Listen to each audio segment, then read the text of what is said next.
కార్యక్రమానికి అధ్యక్షత వహిస్తున్నటువంటి మీ యూనియన్ రాష్ట్ర అధ్యక్షురాలు సునీత గారికి, రాష్ట్ర ప్రధాన కార్యదర్శి జయలక్ష్మి గారు, వేదిక మీద ఉన్నటువంటి మీ యూనియన్ రాష్ట్ర నాయకులకి, రాష్ట్రం నలుమూలల నుంచి వచ్చినటువంటి anganwadi teachers, mini teachers and helpers అందరికీ కూడా సిఐటియు రాష్ట్ర కమిటీ తరఫున ముందుగా ధన్యవాదాలు తెలియజేస్తా ఉన్నాము.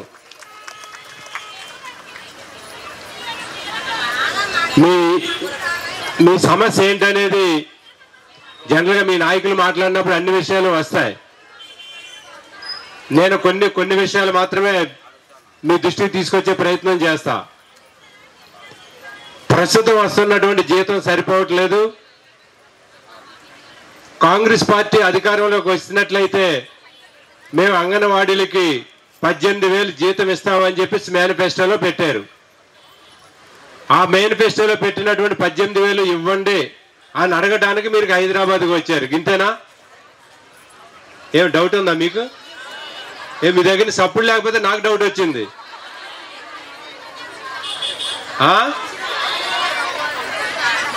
ఓకే, చాలా సమస్యలు ఉన్నాయి. ఇవి ఒక్కటే కాదు, చాలా సమస్యలు మీ సునీతని జయలక్ష్మి గారు మాట్లాడతారు.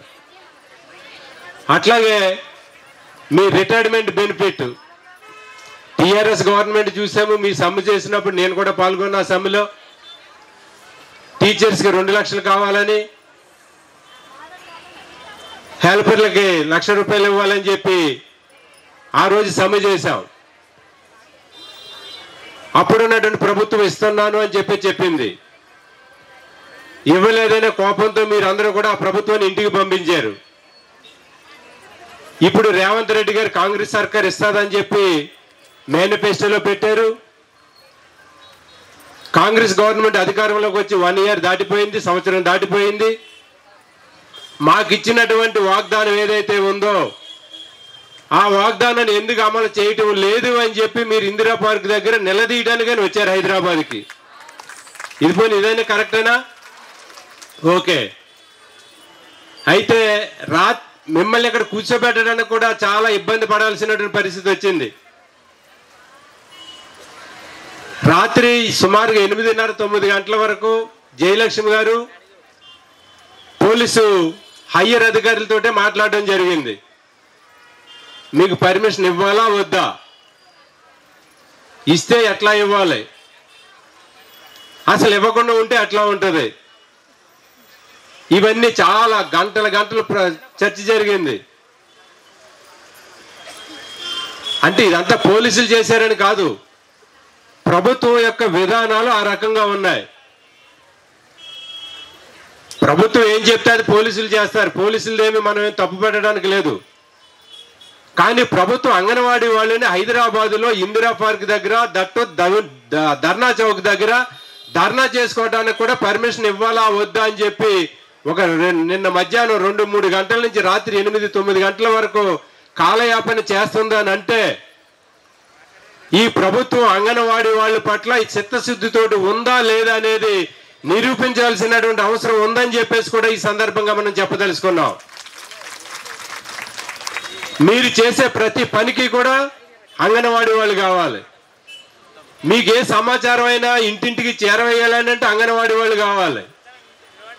మీరు పెట్టుతున్నటువంటి ప్రతి స్కీమ్ని కూడా ప్రజల దృష్టికి తీసుకువెళ్ళాలంటే అంగన్వాడీ వాళ్ళు కావాలి. కానీ వాళ్ళు ధర్నా చేసుకుంటాము పర్మిషన్ ఇవ్వండి అని అంటే కనుక దానికి 4 గంటలు 5 గంటలు ఆలోచన చేయాల్సినటువంటి పరిస్థితి. 18,000 జీతం ఇస్తామని చెప్పేసి మీరే కదా చెప్పారు, మీ మేనిఫెస్టోలో పెట్టారు కదా.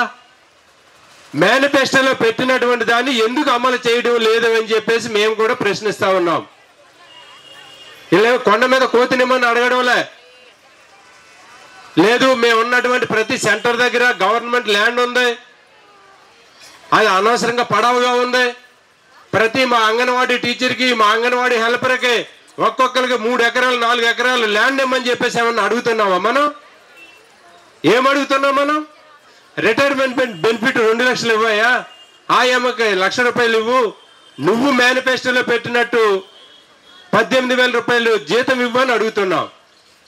ఇది ఇవ్వడం కోసం ఒకసారి రేవంత్ రెడ్డి గారు అంటారు, ఒకసారి బట్టి విక్రమార్క అంటారు, ఇంకొకసారి ఎవరు మన మంత్రి సీతక్క అంటారు. ఇన్ని రకాలుగా వాళ్ళుంటే వీళ్ళ లేరు, వీళ్ళుంటే వాళ్ళ లేరు అన్ని రకరకాలుగా చెప్పి మనల్ని చివరికి పోరాటాలు చేసుకునే దశకి తీసుకొచ్చింది కాంగ్రెస్ గవర్నమెంట్. గతంలో ఉన్నది ముదనష్టపు గవర్నమెంట్ పనికిరాదని చెప్పేసి వీళ్ళు కూడా చెప్పారు. ప్రతిపక్షంలో ఉన్నప్పుడు వీళ్ళు కూడా చెప్పారు, ఈ కేసీఆర్ని నమ్మొద్దు, బీఆర్ఎస్ని నమ్మొద్దు, మా గవర్నమెంట్ని అధికారంలోకి తీసుకురండి, అధికారంలోకి తీసుకొచ్చిన 6 నెలలకి మీకు అన్ని సమస్యలు పరిష్కారం చేస్తాము. ఎన్ని ప్రతిపక్షంలో ఉండి చెప్పిన వాళ్ళే వీళ్ళంతాను. కానీ వచ్చి సంవత్సరం అయింది కదా, సంవత్సరం అయిన తర్వాత ఏం చేస్తా ఉన్నారు మీరు? అంగన్వాడీ వాళ్ళని హైదరాబాద్కు పిలిపించి ఈ రకంగా ఎండలో కూర్చోబెట్టి చుట్టుముట్టి పోలీసు బందోబస్తు పెట్టి ఇంత అవసరమా అని అడుగుతున్నాను నేను. కాబట్టి ఇది కాంగ్రెస్ సర్కార్కి, రేవంత్ రెడ్డి గారి సర్కార్కి ఇది మంచి పద్ధతి కాదు.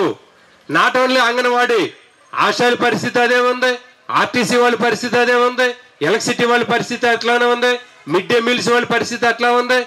ఈ రాష్ట్రంలో ఎన్ని రకాల ఉద్యోగులు కార్మికులు ఉంటే వాళ్ళందరి పరిస్థితి కూడా ఇదే ఉంది. అంటే ఈ సందర్భంగా ఒకటి గుర్తొస్తుంది నాకు, ఎన్నికలకు ముందు ఇది కేసీఆర్ సర్కార్ పనికిరాంది, మమ్మల్ని అధికారంలోకి తీసుకురండి, మేము మీ జీవితాలను మార్చేస్తాము, మిమ్మల్ని అంతా స్వర్గలోకంలో పెడతామని చెప్పారు. నిజం అనుకుని మనందరం కూడా ఓట్లేసాము. కానీ వచ్చిన తర్వాత పరిస్థితి ఏముంది? పార్టీలు వేరే తప్ప పెద్దగా తేడా ఏమీ లేదని కనిపిస్తా ఉంది. అంతేనా? అంటే ఏరు దాటే వరకు ఏరుమల్లయ్య, ఏడు దాటిన తర్వాత బోడిమల్లయ్య అని అనుకోవచ్చు. రేవంత్ రెడ్డి సర్కార్, కాంగ్రెస్ సర్కార్ చెప్పదలుచుకున్నాం, ఖబర్దార్, మా అంగన్వాడీ వాళ్ళు ఇద్దరు పెట్టుకుంటే చాలా మందిని ఇదే చౌరస్తా నుంచి ఇంటికి వెళ్ళగొట్టాం. ఇదే ఇందిరా పార్క్ దగ్గర ఇక్కడ నుంచి ఇంటికి వెళ్ళగొడితే ఇప్పుడు ఎక్కడున్నారో తెలియనటువంటి, కనిపించలేనటువంటి పరిస్థితి. ఒక ఆయనేమో ఆంధ్రప్రదేశ్లో ఉన్నాడు, ఇంకొక ఆయనేమో ఫామ్ హౌస్లో ఉన్నాడా లేడా? మరి నువ్వెంత మాకెంత నువ్వు తలుసుకుంటే. ఇది చెప్పడం కోసమనే హైదరాబాద్ ధర్నా చౌక్ వచ్చే ఇందిరా పార్క్కి. ఇప్పుడే డీసీపీ గారు, కమిషనర్ మేడము ఈ అందరూ కూడా మన దగ్గర లిస్టులు అడిగారు. సీతక్క గారిని కల్పించమని మనమే అడిగాం. ఈ సమస్యలు పరిష్కారం చేయడానికి సీతక్క గారు ఏం చర్యలు తీసుకోబోతుంది కావాలని చెప్పేసి అడిగితే పేర్లు ఇమ్మన్నారు, ఇచ్చాం. 10-15 మంది పేర్లు ఇచ్చారు. దాంట్లో ఎంతమందిని అలౌడ్ చేస్తారు, ఎంతమందిని రమ్మంటారు అనేది ఇప్పటి వరకు తెలియదు. కానీ మొత్తం మీద ఎంతమందిని రమ్మంటే అంతమంది వెళ్ళడానికి మీ అధ్యక్ష కార్యదర్శులతో పాటు కొద్దిమంది వెళ్ళడానికి రెడీగా ఉండండి. కానీ ఇక్కడ సీతక్కతో చర్చలు జరుపుతారా ఇంకొకటి, అది మెయిన్ కాదు. మనకు కావలసినటువంటి మినీ టీచర్స్ని మెయిన్ టీచర్స్గా ప్రమోట్ చేశారు. చేసిన తర్వాత 7 నెలలు అయ్యింది. 7 నెలల నుంచి వాళ్ళకి జీతాలు రావాలి, రాలేదని చెప్పేసి ఇందిరా పార్క్ దగ్గరకు వచ్చి మొత్తుకుంటున్నారు. ఆ జీతాలు ఎప్పుడు రిలీజ్ చేస్తారు మీరు? అసలు రిలీజ్ చేస్తారా చెయ్యరా? చేస్తే ఎప్పుడు చేస్తారు? క్లారిటీ ఉండాలి మాకు. మెమోరాండం ఇచ్చారు కదా, చూస్తాము చేస్తాము అని అంటే మళ్ళీ గత ప్రభుత్వం పాలసీసే మీరు కూడా అమలు చేస్తున్నట్టు కనిపిస్తూ ఉంటుంది మాకు. మీ మాటల మీద మాకు నమ్మకం లేదు. స్పష్టంగా హామీ ఇవ్వాలి, మాకు స్పష్టంగా హామీ ఇచ్చి స్పష్టంగా చెప్పాలి. అవసరమైతే మీరు కూడా మీడియా ముందు చెప్పాలి. ఆ రకంగా అయితేనే మేము కమిట్మెంట్ తీసుకోగలుగుతాం. అంతే తప్ప మాట వరుస క్యాజువల్గా పిలిచి మాట్లాడతాం పంపిస్తామని అంటే అది రేవంత్ రెడ్డి సర్కార్ గారికి మంచిది కాదు, మనకే మంచిది కాదు ఈ పద్ధతి. అట్లాగే అసలు ఐసీటీఎస్నే సర్వనాశనం చేయాలనే ప్రయత్నం కేంద్రంలో ఉన్నటువంటి బీజేపీ సర్కార్ చేస్తూ ఉంది. ఐసీటీఎస్నే దేశంలో ఉండకుండా చేయాలనేది బీజేపీ ఆలోచన. ముచ్చటగా 3వ సారి అధికారంలోకి వచ్చారు మోడీ గారు. అధికారంలోకి వచ్చిన తర్వాత ఈయనేదో రెండు సార్లు అధికారంలో చూసాం. మోడీ గారు ఈ దేశంలో ఉన్నటువంటి కార్మికులకు ఏమిచ్చారు, ఉద్యోగులకు ఏమిచ్చారు, రైతులకు ఏమిచ్చారు, పేదవాళ్ళకి ఏమిచ్చారు, ఇవన్నీ. కానీ ఇప్పుడేదో మనకేదో వరగబెడతాడని ఏమి అనుకోవడంలే. కానీ మేము కేంద్ర ప్రభుత్వాన్ని కూడా చెప్పదలుచుకున్నాం, ఈ దేశంలో పేద ప్రజలకి, పిల్లలకి, అనేక మందికి పౌష్టికాహారంతో పాటు చిన్న చిన్న క్లాసులు చెప్పి స్కూల్స్ లాగా టీచర్స్గా నిర్వహించి అనేక రకాల అభివృద్ధి కార్యక్రమాల్లో ICDSలో వన్ ఆఫ్ ద పార్ట్గా ఉన్నటువంటి అంగన్వాడీ వాళ్ళు చేస్తూ ఉన్నారు. అటువంటి అంగన్వాడీ వ్యవస్థను నాశనం చేయడం కోసం ICDSను కూడా నాశనం చేస్తామని చెప్పేసి ఏదన్నా కహానీలు జరపాలని చెప్పేసి ముందుకెళ్తే కనుక మోడీ గారికి కూడా షాక్ ఇవ్వక తప్పదని చెప్పేసి కూడా ఈ సందర్భంగా చెప్పదలుచుకున్నాం. మీ కార్యక్రమాలు మీరు చేసుకోండి, మోడీ గారు చేసుకుంటారా, రేవంత్ రెడ్డి గారు చేసుకుంటారా, ఎవరైనా. కానీ ప్రజలకు హాని పెట్టే కార్యక్రమాలు, పేదవాళ్ళకి హాని తలపెట్టే కార్యక్రమాలు, టోటల్గా పేదలందరినీ కూడా మరింత పేదలుగా చేసే కార్యక్రమాలు చేపట్టినట్టయితే ఈ దేశంలో ఉన్నటువంటి ప్రజలు, పేద ప్రజలు, కార్మికులు, ముఖ్యంగా అంగన్వాడీలు చూస్తూ ఊరు కోరు అనే విషయాన్ని మాత్రం మీ దృష్టికి తీసుకొస్తా ఉన్నాం. ఇప్పుడేమో మనం కొన్ని డిమాండ్స్ కావాలని, కొన్ని కోరికలు కావాలని అడుగుతా ఉన్నాం. మాకు అదనంగా బెనిఫిట్స్ ఇవ్వండి అని అడుగుతా ఉన్నాం. మోడీ గారేమో ఉన్నటువంటి కార్మిక చట్టాలన్నీ రద్దు చేసే ప్రయత్నంలో ఆయన ఉన్నాడు. ఉన్న కార్మిక చట్టాలన్నీ రద్దు చేసి 4 లేబర్ కోడ్లను తీసుకొచ్చి అవన్నీ బలవంతంగా మన మీద రుద్ది ఆ రకంగా పెట్టుబడిదారులకి, యజమానులకి, ప్రభుత్వాలకి లాభపడే విధంగా కార్మికులకి ఏ రకమైనటువంటి హక్కులు లేకుండా, కార్మికులకి ఏ రకమైనటువంటి బెనిఫిట్స్ లేకుండా, కనీసం మాట్లాడుకునే హక్కు లేకుండా, నెగోషియేషన్ చేసే హక్కులు కూడా లేకుండా కార్మిక చట్టాలను మార్చి 4 కోట్లుగా చేసే ప్రయత్నం చేస్తా ఉన్నది కేంద్ర సర్కార్, బీజేపీ సర్కార్.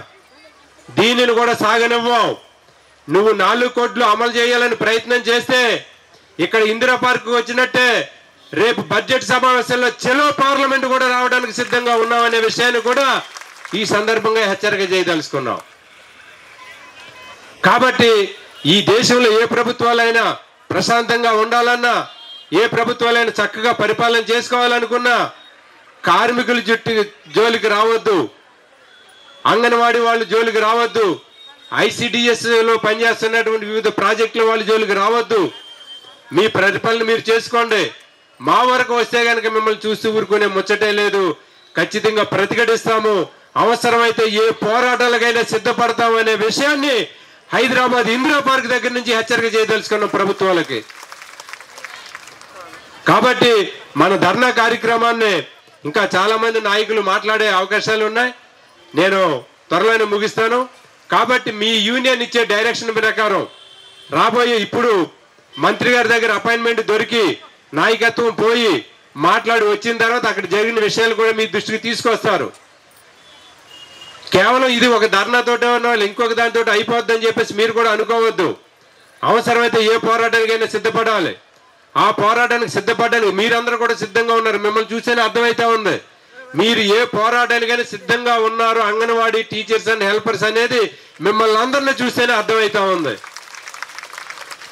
కాబట్టి మీ యూనియన్ ఏం డైరెక్షన్ ఇస్తుంది, మీ యూనియన్ ఇచ్చే డైరెక్షన్ ఎట్లా ఉంటుంది, దాంట్లో మీ భాగస్వామ్యం ఎట్లా ఉండాలి అనేది మీరు నిర్ణయం చేయండి. కానీ మీరు చేసే ప్రతి పోరాటానికి కూడా CITU తెలంగాణ రాష్ట్ర కమిటీ పూర్తిగా సంఘీభావాన్ని ఇస్తుంది, పూర్తి మద్దతుని తెలియజేస్తుంది.